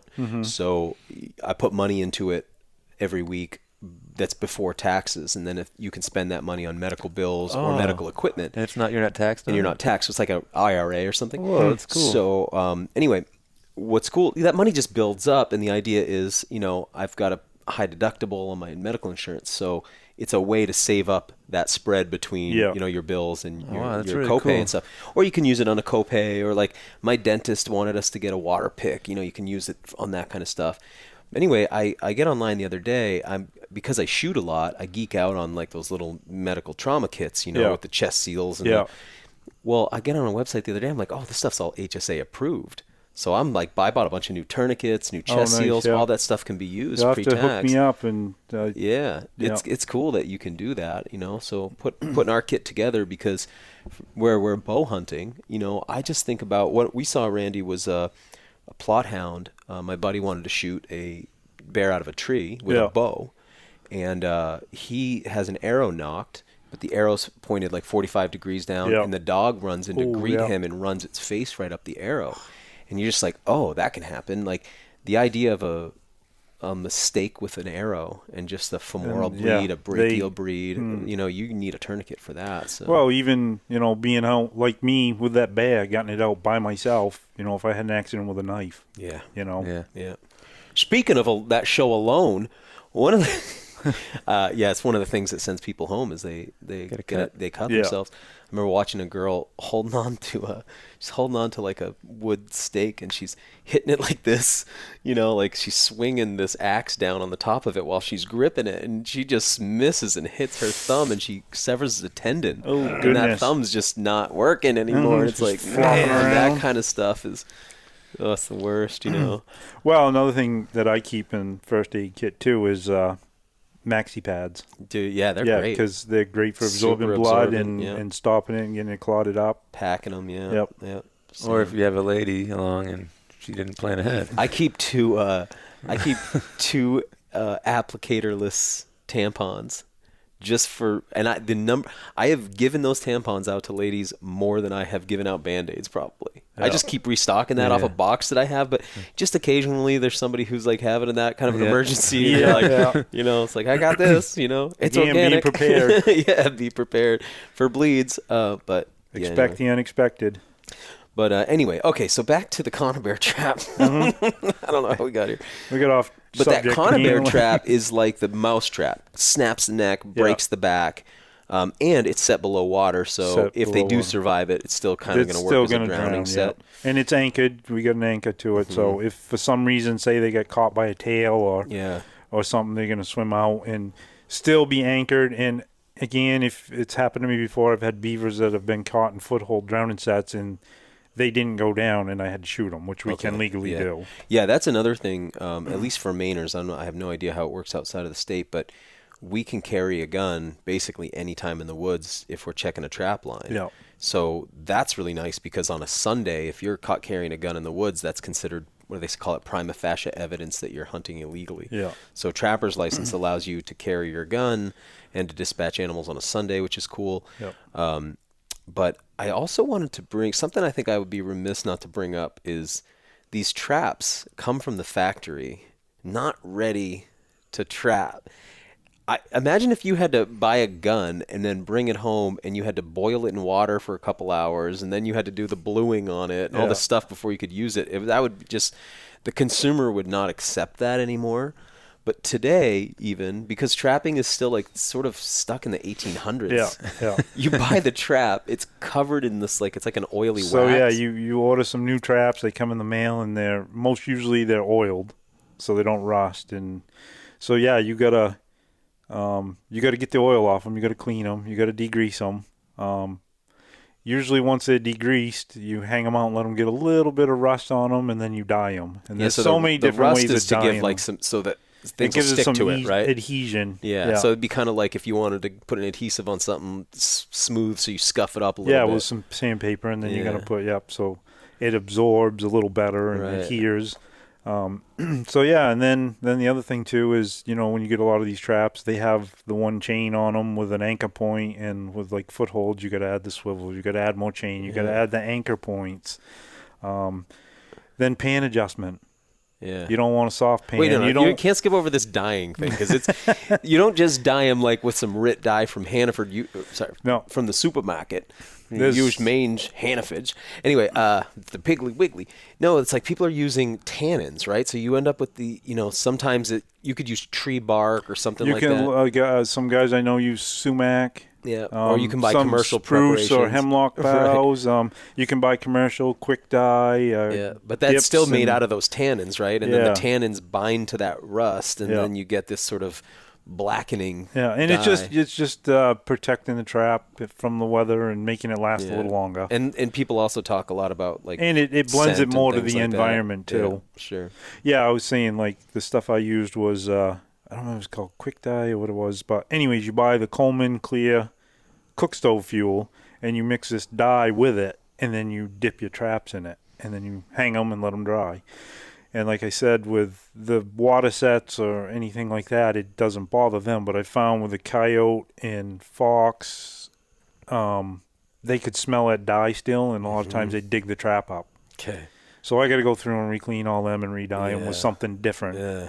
It's just amazing that, you know, you can't just buy them ready to go. It's just strange to me. And it goes back to people that aren't trappers don't realize what is entailed. It's not, you know, go throw a trap in the ground, you catch an animal. Again, you know, there's a lot behind it. We set that trap line for beaver, and, you know, we eventually caught a couple beaver, but I mean, it wasn't like every trap catching beaver every day. It was like going, we went and there's nothing in the trap, and we go again, there's nothing in the traps. And again, like I kind of said when we were doing the filming too, it was kind of that time of year when they're really not active either. Yep, right before basically the ice locks. They got their food cached, they got their den, they're hanging out. And luckily, because I was shooting bullets, not gonna lie, it's like we gotta get a beaver. Yeah, no, it's funny. It took 3 days to get that one, right? Yeah. But I talked to you on the phone. I get on the phone with Grant. I was like, look, he ain't gonna stop. No. He's committed. Yeah. Or, or Randy's nervous, Grant. Yeah. So we caught that one, and then was it the next day I caught the 24-pounder? Yeah, which so came out of good. my set. I was excited because you did a great job teaching. By the way, I think you set like 5, and then on the 6th one you were like, okay, Daniel, you set this one. And one of the things that was neat, so a beaver run, so people might be familiar. If not, they're gonna notice them now. Is like along the banks, you see this groove that's kind of been carved out by their bellies, basically, as they slide down in and climb back out. And some of those runs were old, but we'd kind of make them look new, right? Splash water up on them, smooth them out, like set a new Castor mound, which is, one of the ways they mark their scent, right? And that was really neat to me, like the process of making it look like beavers were using it so that other beavers were like, hey, who's been hanging out over here? And we're throwing that other Castor scent out there, and they're like, whoa, who's in my territory here? Can you talk about that a little bit, using the scent to attract them? The Castor? Yeah. Beavers all, like you, have your own pheromone, you, me, we all give off our own scent. Grant in particular. But yeah, and same with beavers. They all have their own scent and their Castor glands, so... You throw a Castor mound out there. It's basically just taking a mound of mud and leaves and sticks or whatever. Which they do themselves. They do themselves, marking their own territory. So, we're throwing a Castor mound out there, and we're putting the Castor... You buy Castor scent? Yeah, buy Beaver Casters scent. And then we're putting that on there, and these beavers are going to smell that, and it smells like a different beaver in their area. And these scents, these lures, so when you butcher a beaver, you take those Castor glands, which look like you'd think they were the testicles or something, right? I mean, it's like looks like testicles. You got one on either side there, right? Well, in that like same I said, area. It kind of looks like a brain because they got like another way to say it. Granulated like a brain. Well, no, we won't get into that. Yeah, let's leave that alone. But anyway, so you take out the brains of the operation and all the Castors in there. Now those. They get sold into the market. They could go to food additive. They could go to perfume. But a lot of times they'll go to guys who make lure. And so they're going to take a bunch of different Castor glands and they're going to, whatever their process, cook it down and make it into commercial lure. Basically, you dry them and you grind them. And when I sell them, I have to dry them and then I throw them in the freezer. Then when you sell them, usually you have to thaw them out, dry them again, and then sell them because they give you so much per ounce. Now, do you sell them up at the Trapper Rendezvous? I haven't sold them at Trapper Rendezvous, but I have a guy up in Lexington Plantation, again, northern Maine. It's kind of more mid-north Maine. He sells traps and stuff like that. So I took the glands up and sold them to him, and then I just turned around and bought some traps and some scents from him. Have you ever tried to make your own lure? I haven't, and I want to do that. That's going to be next on my list. I'm kind of curious, what that process looks like. Yeah, and it's close the circle a little bit. But also you're like. One day the beaver's like, Fred's back. You know what I mean? Like, they know that. I missed him. Where's he been all that time? It's like that son of a bitch. He's back. He let us all think he was gone. It was so good with him out here, not here. It's so funny to think about that. Like maybe recognizing that scent. Yeah. So, when you mix them up, you can use a poplar bud oil a little bit. Okay. Or, like I said before, most of your baits and lures have a skunk base to them. Yeah. So I got to learn that. Yeah. It's got like an interesting consistency to it. It's almost like a jam. Like a paste. Like a paste, The smell, too, it's not unpleasant. No. There's like a little unpleasantness underneath the niceness. Yeah, you're like, there's something funky animal kind of that I feel a little skeeved out about, and then something I kind of like want to smell again. It smells like my grandfather's toolbox. I had on like fingerless wool gloves that day, and we were kind of pulling it out with a twig and applying it or whatever, and I just had a little bit, like the whole drive home, I kept like putting both my gloves to my hand and just smelling it. I kind of like it, I came home, Ellie's like, what is that smell? She's the fresh Castor is a little bit more funky. Yeah, because it smells a bit like pee, right? You smell some urine. You haven't mixed in any of that other stuff too, birch oil, poplar, and of course all these guys have their own little secrets and tricks, and like fishing kind of. So But one of the things you save the Castors from the biggest beavers and you mix it in. Smoke a little of it. A cornucopia of fragrances. Exactly.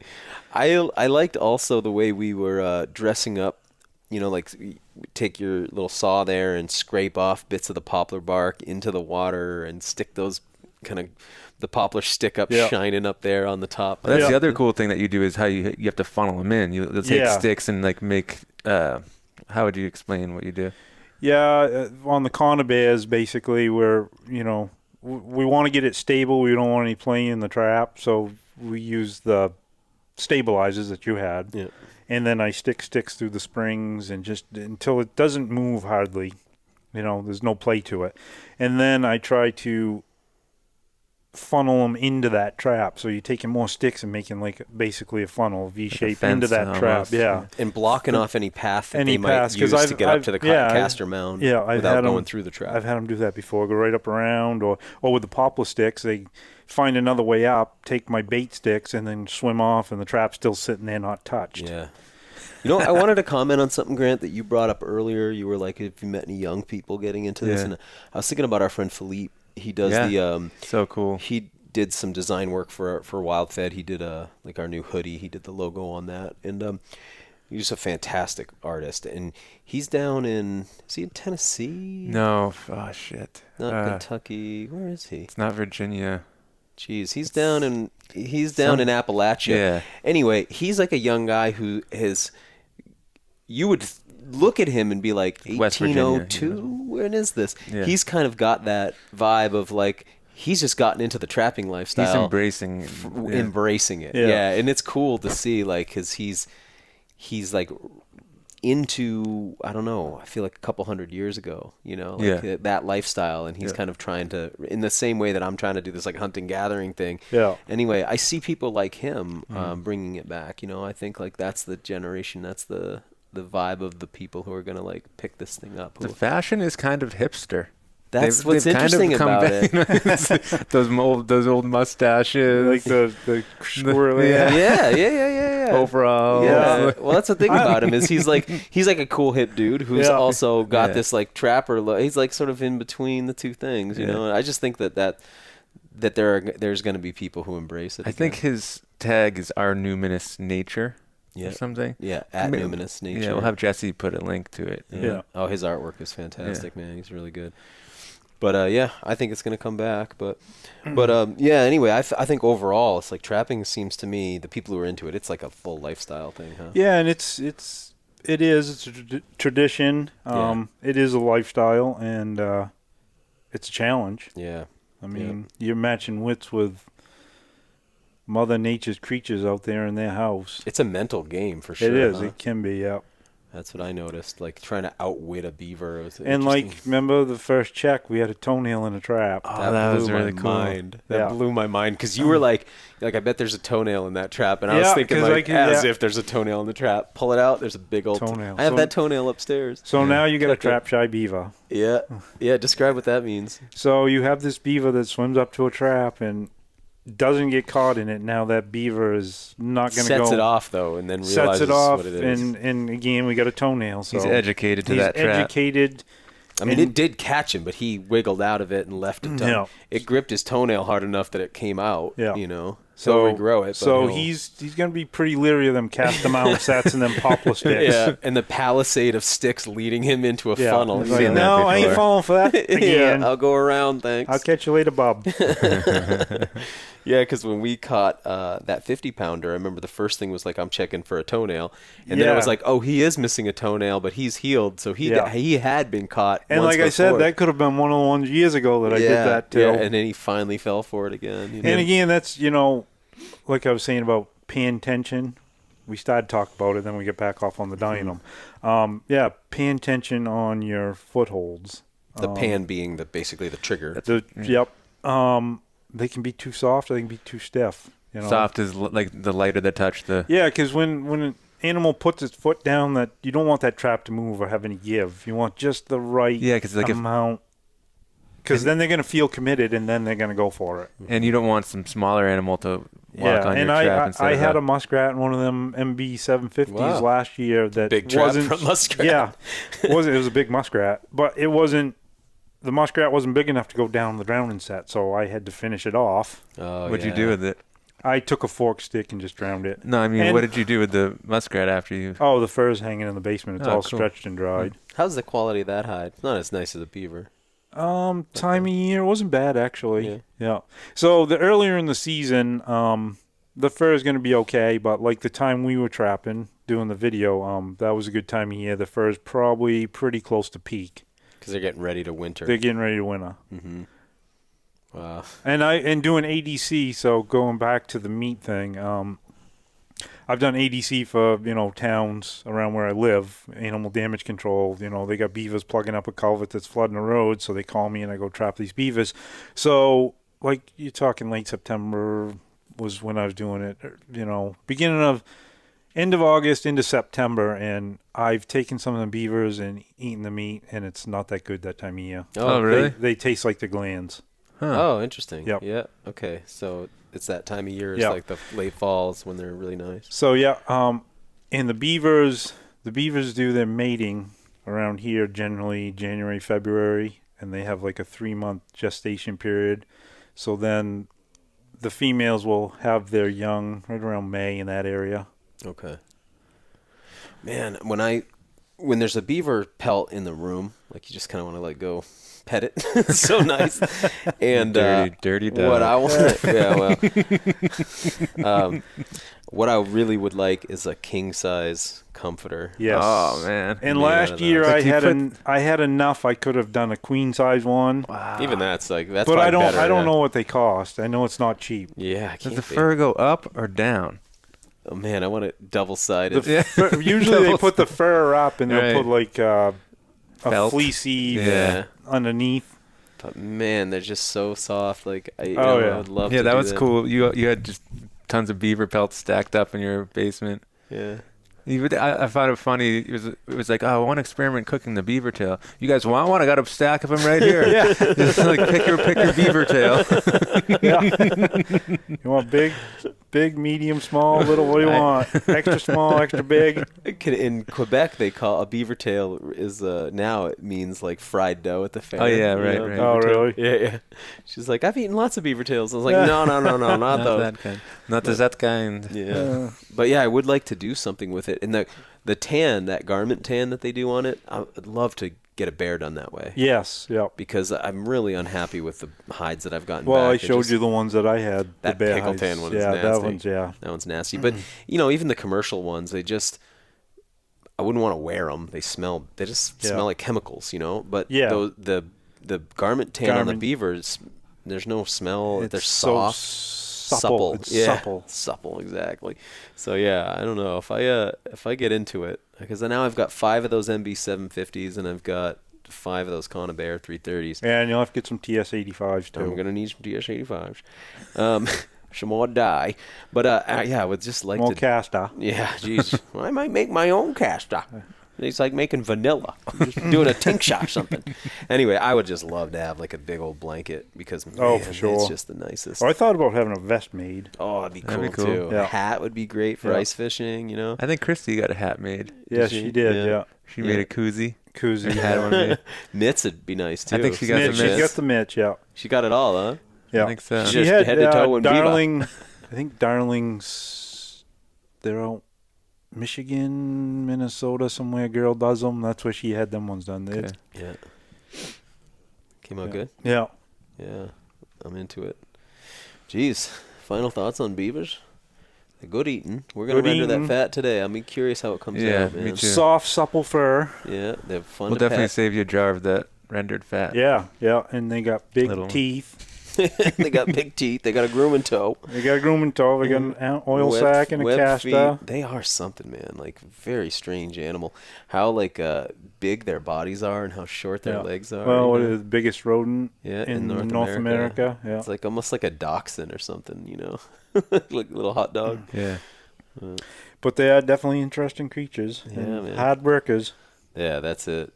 Man, I appreciate you taking us out and teaching us too, because Oh, it's you're like one welcome. of those skills that just like last a lifetime. You Yeah, know, like yeah. can really enjoy it. So, No, we'll do some more for sure. no, I'm looking forward. Do you like trapping or hunting better than the other? One of them better? Oh, goodness. You can put me on the spot. Randy Huntley, not Randy Trapley. Well, have you heard his middle name? Yeah, Trapley. Yeah. It's Thomas. Trappington.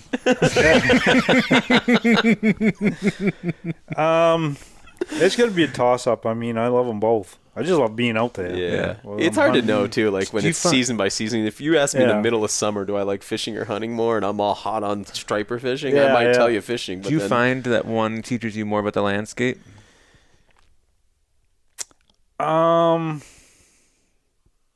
I would say deer hunting would teach you more about the landscape. Beaver or trapping would teach you more about the animal. Mm-hmm. Yeah. Yeah, you have to be in the psychology of that animal a lot more. Huh?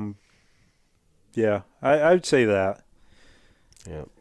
Where do you start people? I guess probably trapper safety. People listening Trapper safety, get into this. You've got to do that first.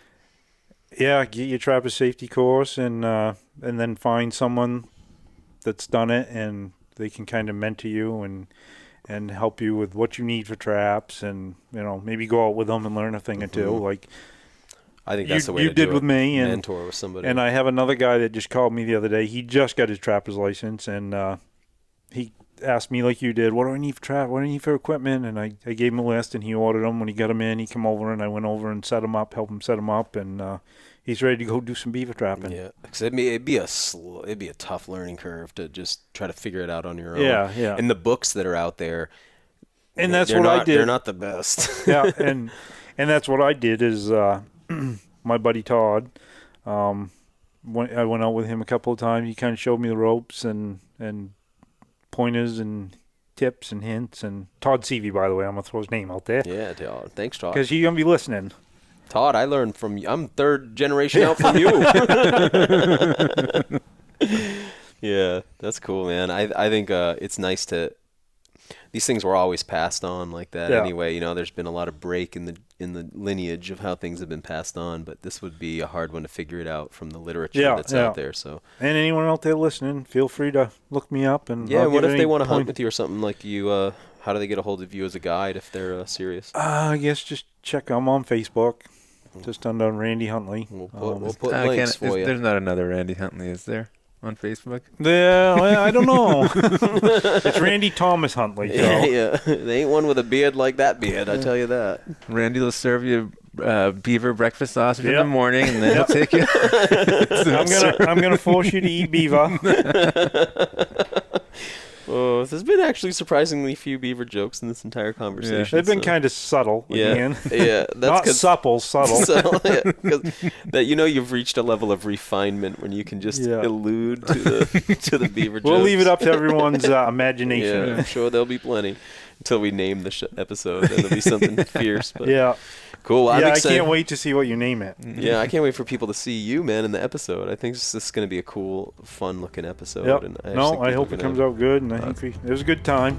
Yeah. Well, it all got along good, and I'm excited jokes about and it. Laughing. And, Yeah, and I mean, like I said, I got a lifelong skill out of it, so it's really appreciated. Yeah. You're welcome. Glad I could help. Thanks for listening to the WildFed podcast. Help us grow this show by subscribing and leaving us a rating and review. It ensures better rankings and more advertiser interest, which translates directly into better shows, more awesome guests, and a constant stream of fresh new content. Have a question you'd like answered on the show, or a hunting, fishing, or foraging trip you'd like to host us on? Email us at info@wild-fed.com. If you still haven't seen season 1 of the WildFed TV show, you can go to myoutdoortv.com, grab yourself a free trial subscription, and then check out all 10 episodes. Season 2 of WildFed premieres on Outdoor Channel in early 2022. And be sure to visit our website, wild-fed.com, to check out our store for WildFed hats, stickers, and more. WildFed. Food is all around you.